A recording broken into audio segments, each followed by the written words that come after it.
आप देख रहे हैं मेरा YouTube channel secret times. Secret times में आपको बड़ी बड़ी खबरें मिलती रही हैं और आज के जो सीक्रेट टाइम्स की खबर है वो तहरीक लब्बैक पाकिस्तान के हवाले से खबर है। तहरीक लब्बैक पाकिस्तान 30 अप्रैल को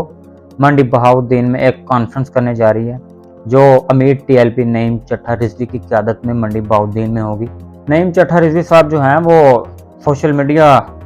पर तहरीक लब्बैक की तहरीक को लेकर बड़े एक्टिव रहते हैं और बड़े सरगर्म रहते हैं और आप इनकी तकरीरें सुने तो बड़ी धुआंधार तकरीर करते हैं और ये तकरीर करते हुए बिल्कुल भी किसी से डरते नहीं है, किसी अदारे के खिलाफ बोल रहे हैं, बयान दे रहे हैं या किसी के खिलाफ है या किसी अगेंस्ट पार्टी के खिलाफ है और वो बड़ी एक अच्छी क़यादत कर रहे हैं मंडी बहाउद्दीन की एक अमीर के तौर पे तहरीक लब्बैक की तरफ से। और ये मैं आपको गारंटी देता हूँ कि खुफिया खबर की कि ये जो कॉन्फ्रेंस TLP करेगी नईम चट्ठा रिजवी की क़यादत में, इनकी ज़ेर निगरानी में जो कॉन्फ्रेंस होगी मंडी बहाउद्दीन में, ये इस 30 अप्रैल को मैं गारंटी देता हूँ कि वो बड़ी कामयाब एक कॉन्फ्रेंस होगी।